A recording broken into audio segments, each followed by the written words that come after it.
سورۃ التوبہ کی آیت نمبر 25۔ سورۃ توبہ کا چوتھا رکو، 10ویں پارے کا 10واں رکو۔ لقد نصرکم اللہ فی مواطن کثیرہ، بے شک اللہ نے بہت جگہ تمہاری مدد کی۔ ویوم حنین، اور حنین کے دن،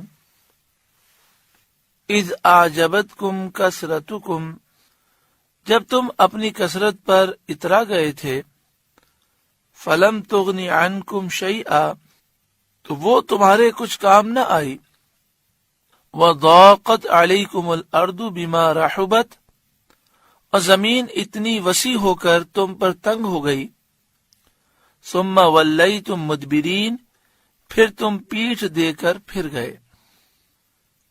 حنین ایک وادی ہے جو طائف کے قریب ہے اور مکہ مکرمہ سے چند میل کے فاصلے پر ہے۔ یہاں پر مکہ مکرمہ کی فتح کے بعد تھوڑے دنوں کے بعد ہی قبیلہ حوازن اور ثقیف سے مسلمانوں کی جنگ ہوئی۔ اس جنگ کا سبب یہ ہوا کہ نبی اکرم صلی اللہ علیہ وآلہ وسلم نے سن 8 ہجری میں رمضان المبارک کے مہینے میں مکہ شریف کو فتح کیا۔ ایک روایت یہ ہے کہ 16 رمضان کو مکہ شریف فتح ہوا، اور ایک روایت 20 رمضان کی ہے۔ مکہ شریف کی فتح کے بعد نبی اکرم صلی اللہ علیہ وآلہ وسلم نے مکہ شریف میں قیام فرمایا۔ مختلف قسم کے قبیلے سرکار کی بارگاہ میں آتے اور وہ اسلام قبول کر کے جاتے، دین کی تعلیمات لوگ حاصل کر رہے تھے۔ فتح مکہ سے پہلے کبھی 2 آدمی مسلمان ہو رہے ہیں، کبھی 10 ہو رہے ہیں، کبھی 5 ہو رہے ہیں، لیکن فتح مکہ کے بعد اللہ تعالیٰ نے ایسی شوکت اسلام کو عطا فرمائی کہ سینکڑوں کی تعداد میں پورا قبیلہ ایک ساتھ مسلمان ہو رہا تھا۔ اتنے میں یہ اطلاع ملی کہ قبیلہ حوازن اور ثقیف کے لوگ حنین کے مقام پر جمع ہو گئے ہیں، اور ارد گرد سے بھی کافر جمع ہو رہے ہیں، اور ایک جنگ کی تیاری کی جا رہی ہے تاکہ ایک لشکر تیار ہو اور مکہ شریف پر حملہ کر کے مسلمانوں سے بدلہ لیا جائے۔ نبی اکرم صلی اللہ علیہ وآلہ وسلم کی عادت کریمہ یہ تھی کہ آپ کافر کو جنگ کی تیاری کا موقع نہیں دیتے تھے، تو آپ صلی اللہ علیہ وآلہ وسلم نے جنگ کا حکم دیا، اور مسلمان مکہ شریف سے حنین گئے۔ اس وقت مسلمانوں کی تعداد 12,000 یا اس سے کچھ زائد تھی، اور کافروں و مشرکوں کی تعداد 4,000 تھی۔ جب دونوں لشکر مقابل ہوئے تو مسلمانوں میں سے کسی شخص نے اپنی کثرت پر نظر کر کے یہ کہا کہ اب ہم ہرگز مغلوب نہ ہوں گے۔ انہوں نے کہا کہ ہمارے پاس پہلی دفعہ ایسا ہے کہ جنگ میں اسلحہ بھی پورا ہے، گھوڑے بھی پورے ہیں، تلواریں بھی پوری ہیں، نیزے، تیر، کمان، ڈھال، زرہ، ہر چیز پوری ہے، اور پہلی دفعہ ہے کہ ہماری تعداد بھی کافروں سے 3 گنا زائد ہے۔ ہم 12,000 ہیں اور یہ صرف 4,000 ہیں، تو ہم آج ہرگز جنگ نہیں ہاریں گے، اور فتح صرف ہماری ہی ہے۔ یہ کلمہ رسول کریم صلی اللہ علیہ وآلہ وسلم کو بہت گراں گزرا، کیونکہ حضور صلی اللہ علیہ وآلہ وسلم ہر حال میں اللہ تعالیٰ پر توکل فرماتے تھے، تعداد کی قلت اور کثرت پر نظر نہ رکھتے تھے۔ اللہ تعالیٰ اس سنت پر ہمیں بھی عمل کی توفیق عطا فرمائے۔ ہم اپنی صلاحیتوں پر، اپنی طاقت پر، اپنی افرادی قوت پر نظر نہ رکھیں، ہر وقت ہم اللہ پر بھروسہ کریں۔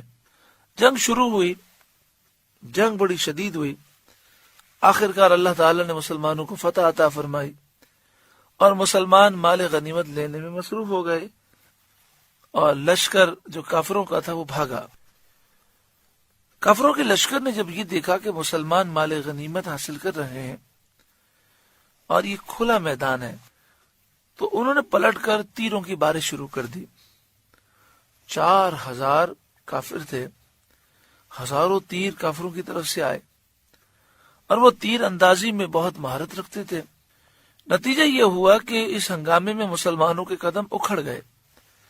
اگر مسلمان اس میدان میں کھڑے رہتے تو وہاں کوئی رکاوٹ نہ تھی، تیر سیدھے مسلمانوں پر آ رہے تھے تو وہ تیر کھا کھا کے زخمی ہو کر شہید ہو جاتے، تو انہیں اپنی جان بچانے کے لیے بھاگنا پڑا تاکہ تیروں کی رینج سے وہ باہر نکل جائیں۔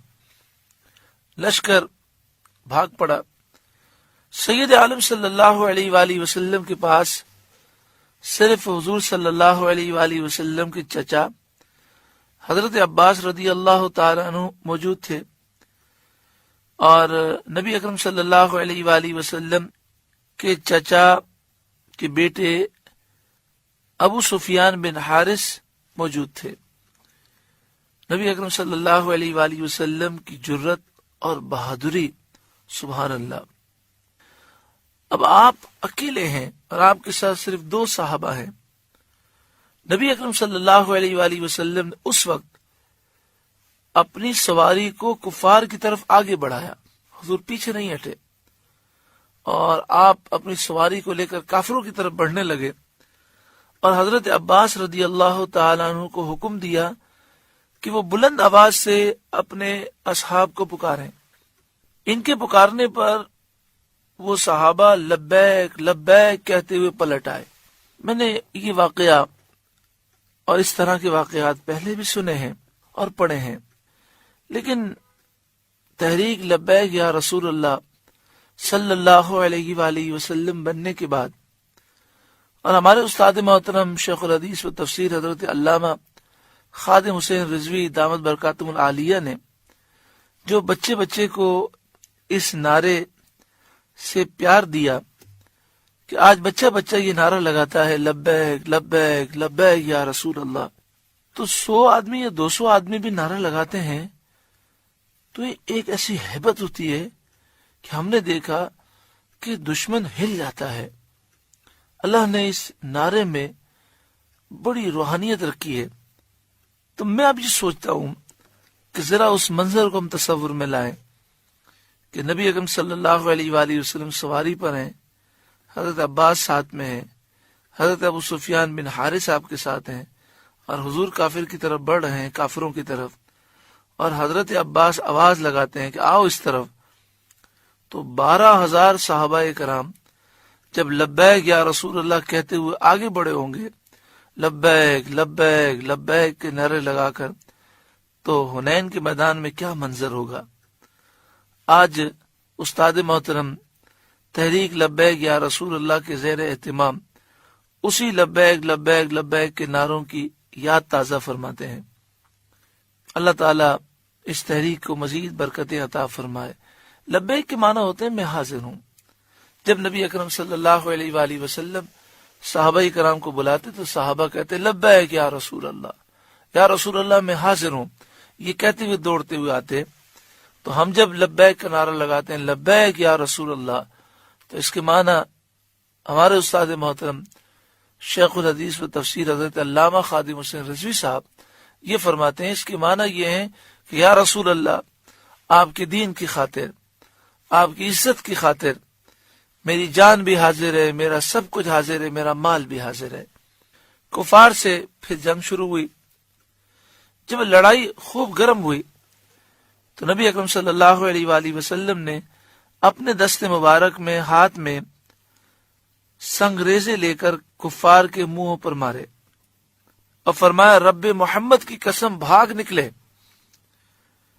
تو یہ مارنا تھا کہ کفار بھاگ پڑے، اور رسول کریم صلی اللہ علیہ وآلہ وسلم نے ان کی غنیمتیں مسلمانوں کو تقسیم فرما دی۔ ان آیتوں میں اس واقعے کا بیان ہے، لقد نصرکم اللہ فی مواطن کثیرہ، بے شک اللہ نے بہت جگہ تمہاری مدد کی، بہت سے غزوات میں مسلمانوں کو کافروں پر غلبہ عطا فرمایا۔ بدر میں، غزوہ بنی قریظہ، غزوہ بنی ندیر، حدیبیہ کے مقام پر، غزوہ خیبر اور فتح مکہ کے موقع پر اللہ نے جگہ جگہ مسلمانوں کی مدد فرمائی۔ وَيَوْمَ حُنَيْنٍ، اور حنین کے دن مسلمانوں کے ساتھ ایسا معاملہ کیوں ہوا؟ اِذْ أَعْجَبَتْكُمْ كَثْرَتُكُمْ، جب تم اپنی کثرت پر اترا گئے تھے، فَلَمْ تُغْنِ عَنْكُمْ شَيْئًا، تو وہ تمہارے کچھ کام نہ آئی، وَضَاقَتْ عَلَيْكُمُ الْأَرْضُ بِمَا رَحُبَتْ، اور زمین اتنی وسیع ہو کر تم پر تنگ ہو گئی اور تم وہاں نہ ٹھہر سکے، ثُمَّ وَلَّيْتُمْ مُدْبِرِينَ، پھر تم پیٹھ دے کر پھر گئے۔